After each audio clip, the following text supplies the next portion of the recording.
Hello, ഇന്നത്തെ നമ്മുടെ craft എന്ന് പറയുന്നത് ഒരു ചെമ്മരിയാടിൻ്റെ കുഞ്ഞാണ് കേട്ടോ.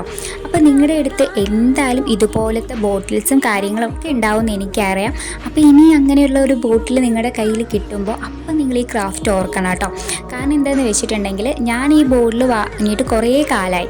അപ്പോൾ അത് എന്ത് ചെയ്യും എന്ന് വിചാരിച്ച് എടുത്ത് വെച്ചിട്ടുണ്ടായിരുന്ന ബോട്ടിലായിരുന്നു. അപ്പോൾ അങ്ങനെയാണ് യാദൃശ്ചികമായി നമ്മുടെ യൂട്യൂബ് ചാനലിൽ വേറൊരു ചാനലിൽ ഒരാൾ ഈ ക്രാഫ്റ്റ് ചെയ്യുന്നത് കണ്ടിട്ടുണ്ടായിരുന്നത്. അപ്പോൾ അത് കണ്ടപ്പോൾ തൊട്ട് എനിക്കിത് ചെയ്യണം എന്നുള്ളത് ഭയങ്കര ആഗ്രഹമായിരുന്നു കേട്ടോ. നിങ്ങൾ തീർച്ചയായിട്ടും ഈ ക്രാഫ്റ്റ് ട്രൈ ചെയ്ത് നോക്കണം. കാരണം ഫൈനൽ ലുക്ക് നല്ല അടിപൊളിയായി വന്നിട്ടുണ്ടായിരുന്നു കേട്ടോ. ഞാൻ ഒട്ടും പ്രതീക്ഷിച്ചിട്ടില്ല ഇത്രയും നല്ല അടിപൊളിയായിട്ട് ഒരു ക്രാഫ്റ്റ് എനിക്ക് നമ്മുടെ ചാനലിൽ ചെയ്യാൻ പറ്റും എന്നുള്ളത്. അപ്പോൾ തീർച്ചയായിട്ടും നിങ്ങൾ ട്രൈ ചെയ്ത് നോക്കുക. പിന്നെ നമ്മുടെ വീഡിയോസ് നിങ്ങൾക്ക് ഇഷ്ടപ്പെടുന്നുണ്ടെങ്കിൽ ലൈക്ക് ചെയ്യാനും ഷെയർ ചെയ്യാനും കമൻറ്റ് ചെയ്യാനും സബ്സ്ക്രൈബ് ചെയ്യാനും മറക്കരുത് കേട്ടോ.